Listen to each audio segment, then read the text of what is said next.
दानवीर कर्ण। कर्ण कुंती का पुत्र था। पांडु के साथ कुंती का विवाह होने से पहले ही इसका जन्म हो चुका था। लोक लज्जा के कारण उसने ये भेद किसी को नहीं बताया और चुपचाप एक पिटारी में रखकर उस शिशु को अश्व नाम की नदी में फेंक दिया था। इसके जन्म की कथा बड़ी विचित्र है।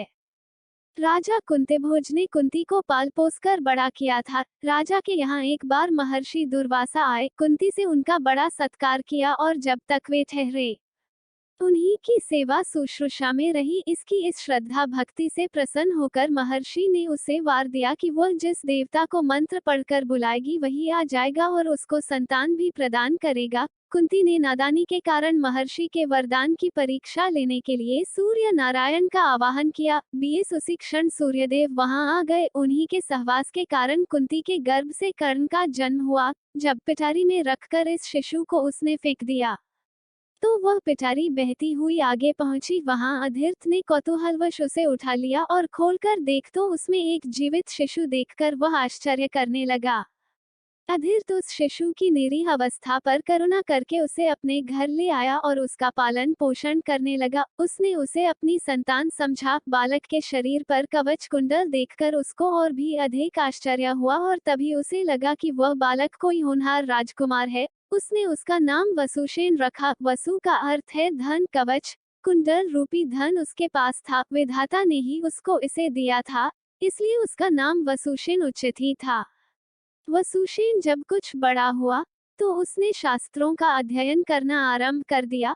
वह सूर्य का उपासक था। प्रातः काल से लेकर संध्या तक वह सूर्य की उपासना ही किया करता था। दानी भी बहुत बड़ा था। उपासना के समय कोई भी आकर उससे जो कुछ भी मांगता वह बिना हिचकिचाए उसको दे देता था। अमूल्य से अमूल्य वस्तु से उसको मोह नहीं था। उसका गौरव तो दानवीर कहलाने में था और अपने कृत्यों से उसने वास्तव में ये सिद्ध भी कर दिया कि वह दानवीर था। उसके समान दानी कौरवों और पांडवों में और कोई नहीं था। उसका परिचय तो हमें उस समय मिलता है जब इंद्र ब्राह्मण का वेश धारण करके उसके पास उसकी अमूल्य निधि कवच कुंडल मांगने गया था। उस समय कर्ण ने देवराज का स्वागत किया था और सहर्ष अपने कवच कुंडल उतारकर दे दिए थे।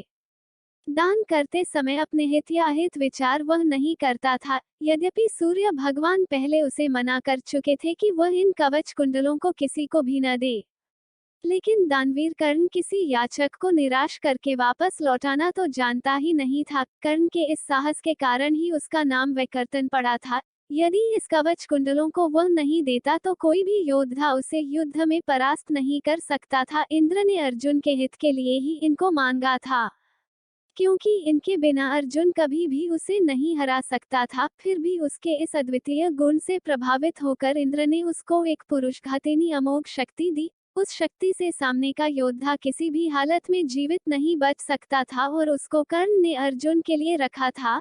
लेकिन श्री कृष्ण ने चाल चली और कर्ण की उस शक्ति को घटोत्कच पर चलवाकर अर्जुन के जीवन पर आए इस खतरे को सदा के लिए मिटा दिया। घटोत्कच, जो आकाश में विचरण करके कौरवों पर अग्नि की वर्षा कर रहा था और जिसने एक बार तो सारी सेना को पूरी तरह विचलित कर डाला था, शक्ति लगते ही निर्जीव होकर पृथ्वी पर गिर पड़ा।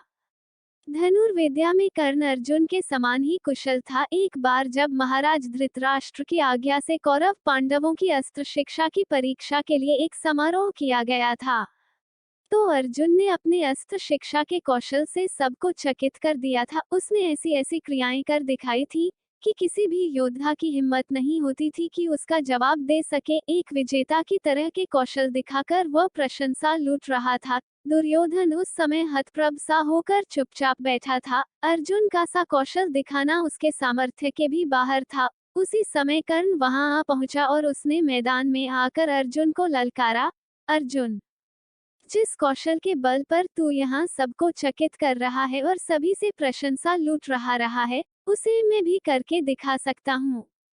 ये कहकर उसने धनुष पर बाण चढ़ाकर वही सब कुछ कर दिखाया जो अर्जुन ने किया था। चारों ओर से कर्ण की जय जयकार होने लगी। दुर्योधन का चेहरा अर्जुन के प्रतिद्वंद्वी को देखकर खिल उठा। उसने उसे हृदय से लगा दिया। उसने उसे अर्जुन के साथ द्वंद्व युद्ध करने के लिए प्रेरित किया। दुर्योधन की बात मानकर उसने अर्जुन को इसके लिए चुनौती दी। अर्जुन द्वंद्व युद्ध के लिए तैयार हो गया। अब झगड़ा बढ़ने की आशंका थी।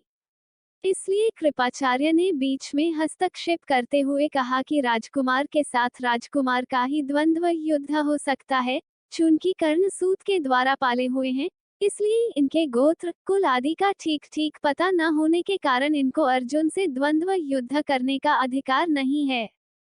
बस यह ऐसी समस्या थी जिसको कर्ण हल नहीं कर सकता था। वो हक्का बक्का सा अर्जुन का मुंह तारका रह गया। दुर्योधन को भी इससे धक्का लगा, क्योंकि कर्ण के द्वारा अर्जुन का मान चूर्ण करने की उसकी ही तो योजना थी। जब कर्ण इस दुविधा में पड़ा हुआ आगे अपने पैर नहीं बढ़ा सका तो दुर्योधन ने उसे राजाओं की श्रेणी में लाने के लिए अंग देश का राज्य दे दिया। राजा होने के नाते अब वह अर्जुन या अन्य किसी राजकुमार के साथ युद्ध कर सकता था। वह इसके लिए उतारू भी था, लेकिन संध्या होने के कारण यह वाद विवाद थम गया और सब अपने अपने घर चले गए।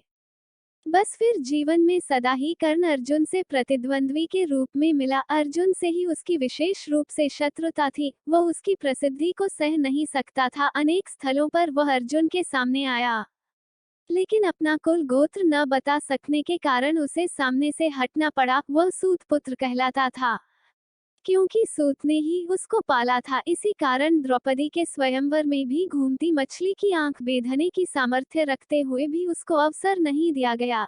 स्वयं द्रौपदी ने ही सूत पुत्र कहकर उसका अपमान किया था और उसकी पत्नी बनने से इनकार कर दिया था।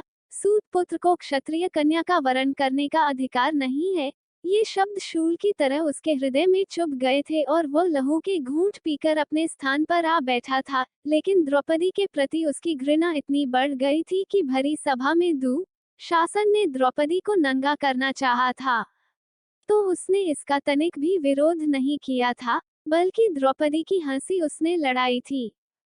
जब दुर्योधन के भाई विकर्ण ने कौरवों के इस घृणित व्यवहार की निंदा की थी तो कर्ण ने उससे कहा था, विकर्ण, तुम अपने कुल की हानि करने के लिए पैदा हुए हो। अधर्म अधर्म तुम पुकार रहे हो।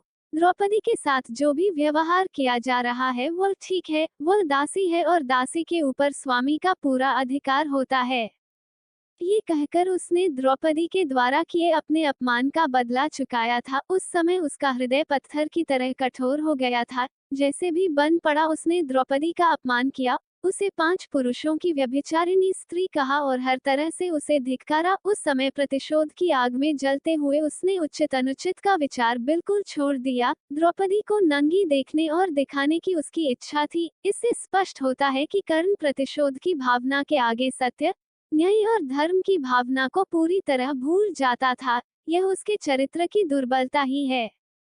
कर्ण स्वभाव से कुटिल भी था। वह दुर्योधन को इसी प्रकार कुचक्र रचने की सलाह दिया करता था, जैसी शकुनी देता था। जिस समय जुए में हारकर पांडव वनवास के लिए चले गए और द्वैत वन में वे अपना समय काट रहे थे, उस समय कर्ण और शकुनी की बातों में आकर ही दुर्योधन अपने परिवार के साथ पांडवों को चिढ़ाने के लिए पहुंचा था। लेकिन यहाँ चित्रसेन नामक गंधर्व से इनका सामना हो गया। भीषण युद्ध हुआ। गंधर्व राजा ने अपने पराक्रम से सबको परास्त कर दिया और परिवार सहित सभी को उसने बंदी बना लिया। कर्ण तो अपने प्राण लेकर युद्धस्थल से भाग ही गया था। फिर युधिष्ठिर के कहने और अर्जुन के भी प्रयास करने पर चित्रसेन ने दुर्योधन आदि को मुक्त कर दिया। कर्ण अहंकारी भी बहुत था। उसे अपने पराक्रम पर बड़ा घमंड था और बार बार दुर्योधन को प्रसन्न करने के लिए वह कहा करता था कि वह एक क्षण में ही अर्जुन को मार गिराएगा। इसके लिए भगवान परशुराम द्वारा सिखाए हुए अपने अस्त्र कौशल की दुहाई देता था। यहाँ तक कि भीष्म पितामह, गुरु द्रोणाचार्य आदि के सामने भी वह अपनी शेखी बघारने से बाज नहीं आता था।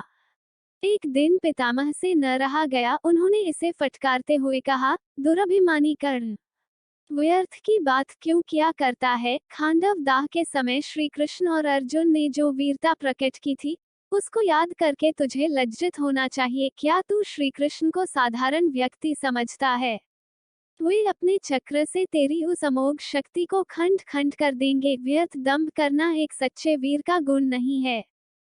पितामह की यह बात सुनकर कर्ण क्रुद्ध हो उठा और उसने झल्लाकर अपने शस्त्र फेंक दिए और कहा, पितामह ने सभी के सामने मुझे लज्जित किया है। अब तो इनकी मृत्यु हो जाने पर ही मैं अपना पराक्रम दिखाऊंगा। इसी दुराग्रह के कारण जब तक भीष्म पितामह जीवित रहकर युद्ध करते रहे, कर्ण ने युद्ध में हाथ नहीं बटाया। जब उसने सुन लिया कि वे धराशायी हो चुके हैं, उस क्षण प्रसन्न होकर वह दुर्योधन के पक्ष में आकर शत्रु से युद्ध करने लगा। गुरु द्रोण के पश्चात कौरव सेना का तीसरा सेनापति वही था। इस वृतांत से यही स्पष्ट होता है कि वह अत्यधिक क्रोधी स्वभाव का था। सदा अहंकार में उसकी बुद्धि डूबी रहती थी और इस कारण बुद्धिमानों की बातें भी बुरी लगती थी। इसके विपरीत अर्जुन धीर बुद्धि और विनयशील था। इस सब के होते हुए भी कर्ण अपनी बात का धनी था। जो कुछ भी वचन वह दे देता था, उससे हटना तो वह जानता ही नहीं था। श्री कृष्ण ने उसे यह बता दिया था कि वह कुंती का ज्येष्ठ पुत्र है और साथ में उन्होंने उससे पांडवों की ओर मिल जाने का आग्रह भी किया था। लेकिन सब कुछ सुनकर भी उसने दुर्योधन के साथ विश्वासघात करना उचित नहीं समझा। श्री कृष्ण ने कहा था, कर्ण, भाइयों के विरुद्ध लड़कर उनको मारने की कामना करना पाप है, इसलिए तुम कौरवों का साथ छोड़कर पांडवों का पक्ष ले लो। युधिष्ठिर तुम्हें अपना अग्रज मानकर अपना जीता हुआ साम्राज्य तुम्हें ही दे देंगे। कृष्ण की यह प्रलोभन भरी बातें सुनकर भी कर्ण अपने वचन पर दृढ़ रहा और कहने लगा, श्री कृष्ण, दुर्योधन के साथ विश्वासघात करना सबसे बड़ा पाप है। यदि मैं उसकी मित्रता को तोड़कर पांडवों की ओर मिल जाऊंगा, तो सब यही कहेंगे कि कर्ण अर्जुन से डरकर उनकी ओर मिल गया है। फिर मैं ऐसा क्या करूं? मेरी माँ ने तो मुझे मारने का सारा प्रबंध कर दिया था। सूत ने ही मुझे उठाया और पाला, इसलिए वे ही मेरे पिता तुल्य हैं। सूतों के साथ मैं कई यज्ञ भी कर चुका हूँ और मेरा विवाह संबंध भी सूतों के परिवार में ही हुआ है। फिर मेरा पांडवों से क्या संबंध रहा? धृतराष्ट्र के घराने में ही दुर्योधन के आश्रित में रहा हूँ और 13 वर्ष तक मैंने उन्हीं का दिया हुआ राज्य किया है। फिर कैसे उनके साथ विश्वासघात कर दूं? दुर्योधन को मेरे ऊपर पूरा विश्वास है। मेरे कहने से ही तो उसने इस युद्ध को मोल लिया है और अर्जुन के प्रतिद्वंद्वी के रूप में दुर्योधन की आशाएं मेरे ऊपर ही तो लगी हुई हैं। इस परिस्थिति में अपने आश्रयदाता और मित्र दुर्योधन को छोड़कर मैं कभी पांडव पक्ष में नहीं मिल सकता।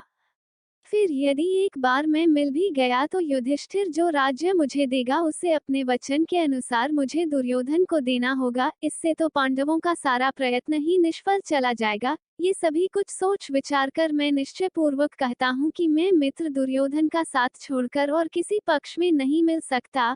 लेकिन हाँ, यह वचन अवश्य देता हूँ कि युद्ध में मेरा प्रतिद्वंद्वी केवल अर्जुन ही है। उसके सिवा किसी पांडव का वध मैं नहीं करूंगा। कर्ण का ये कथन उसके चरित्र की महानता पर प्रकाश डालता है। बात का कितना पक्का था। वह दानवीर दुर्योधन चाहे अधर्मी था, लेकिन उसका तो आश्रयदाता था। फिर वह उसके साथ छल कपट कैसे कर सकता था? अंत तक उसने दुर्योधन का साथ दिया और अपने आप को एक सच्चा मित्र प्रमाणित कर दिया। कर्तव्य के प्रति कर्ण पूरी तरह कठोर था। वह युधिष्ठिर तथा अर्जुन की तरह सहृदय नहीं था कि पांडवों के विषय में ये ज्ञात होते ही कि ये उसके भाई हैं, युद्ध करना बंद कर दे। एक बार मन में दृढ़ संकल्प करके उसको पूरी तरह निभाना ही उसके जीवन का उद्देश्य था। दुर्योधन की सहायता करना उसका कर्तव्य था। इससे पांडवों के प्रति जागृत हुआ भ्रातृत्व भाव भी उसे विचलित न कर सका और फिर भी अर्जुन के प्रति कठोर और ईर्ष्यापूर्ण दृष्टि उसकी बनी ही रही। यहाँ तक कि स्वयं माता कुंती ने जाकर कर्ण को अपनी ओर मिलाने की इच्छा प्रकट की थी, लेकिन उस समय भी वह वीर अपने पथ से विचलित नहीं हुआ। यह उसके चरित्र की श्रेष्ठता ही थी। फिर एक बार कृष्ण को वचन देकर अर्जुन के सिवा अन्य किसी पांडव की ओर उसने शस्त्र नहीं उठाया। अर्जुन से ही युद्ध करते हुए वह वीरगति को प्राप्त हुआ था। महाभारत युद्ध में भी उसकी वीरता देखकर स्वयं श्री कृष्ण उसकी प्रशंसा करने लगे थे। कितनी ही बार वह अर्जुन के रथ को पीछे हटा देता था। जब तक वह सेनापति रहा, अर्जुन बार बार उसके प्रहारों से विचलित हो उठता था। उसकी समझ में नहीं आता था कि वह कैसे इस परम योद्धा को परास्त करे। अंत में पूरी तरह निराश होकर उसने कृष्ण की ओर देखा। कर्ण के रथ का पहिया जमीन में धंस गया था। वह उसे निकालने का प्रयत्न कर रहा था। उसी समय कृष्ण के इशारा करने पर अर्जुन ने अन्यायी का आश्रय लेकर उसका वध किया। नहीं तो उस वीर को मारना बहुत कठिन था। फिर यदि उसके हाथ में इंद्र की वह अमोघ शक्ति होती तो फिर उसको कोई भी पराजित नहीं कर सकता था और यह निश्चय था कि वह अर्जुन का वध करके विजय का शंख फूंक देता। लेकिन विधाता की यही गति थी, अमोघ शक्ति को वह पहले ही घटोत्कच पर चला चुका था। अब उसके पास विशेष अस्त्र कोई नहीं था, फिर भी बड़ी कठिनाई से अर्जुन उसे मार पाया था। महाभारत में जहाँ भी उसके पराक्रम का वर्णन आया है, वहाँ अर्जुन के बराबर ही उसको पराक्रमी माना गया है, और था भी वह इतना ही पराक्रमी। कर्ण के पराक्रम में धब्बा लगाने वाली एक बात यह है कि वह कपटी भी था। वह सदा सत्य और न्याय का ही आश्रय नहीं लेता था। उसने अल्पवयस्क राजकुमार अभिमन्यु का चक्रव्यूह के भीतर औरों के साथ मिलकर वध किया था। उसी ने उसके धनुष को काट गिराया था और फिर उस निहत्थे बालक पर 6 महारथियों ने मिलकर आक्रमण किया था, जिनमें से एक वह भी था। निहत्थे बालक की हत्या करने का अपराध सदा उसके चरित्र के साथ लगा रहेगा। इसीलिए इतना पराक्रमी होने पर भी कर्ण अर्जुन की तरह महापुरुष की कोटि में नहीं आ सकता। उसका हृदय कलुषित था। इस तरह कर्ण के चरित्र पर दृष्टिपात करने से मालूम होता है कि वो किसी दृष्टि से महान था और अपने किन्हीं व्यवहारों के कारण पतित भी था। उसकी महानता उसके दानवीर होने में है, उसके दृढ़ संकल्प होने में है, उसके अपने मित्र और आश्रयदाता के विश्वास पात्र होने में है। लेकिन छल और कपटपूर्ण व्यवहार, व्यर्थ का दंभ और क्रोध उसके चरित्र की गरिमा को कम करते हैं। वो इतना पराक्रमी था कि उसके मरते ही दुर्योधन का सारा धैर्य टूट गया था और अब उसे अपनी पराजय की आशंका निश्चित लगने लगी थी। और वही हुआ भी। कर्ण की मृत्यु के पश्चात कौरवेना का विनाश हो गया। स्वयं दुर्योधन भी भीम के द्वारा मार डाला गया। युद्ध में पांडवों को विजय प्राप्त हुई।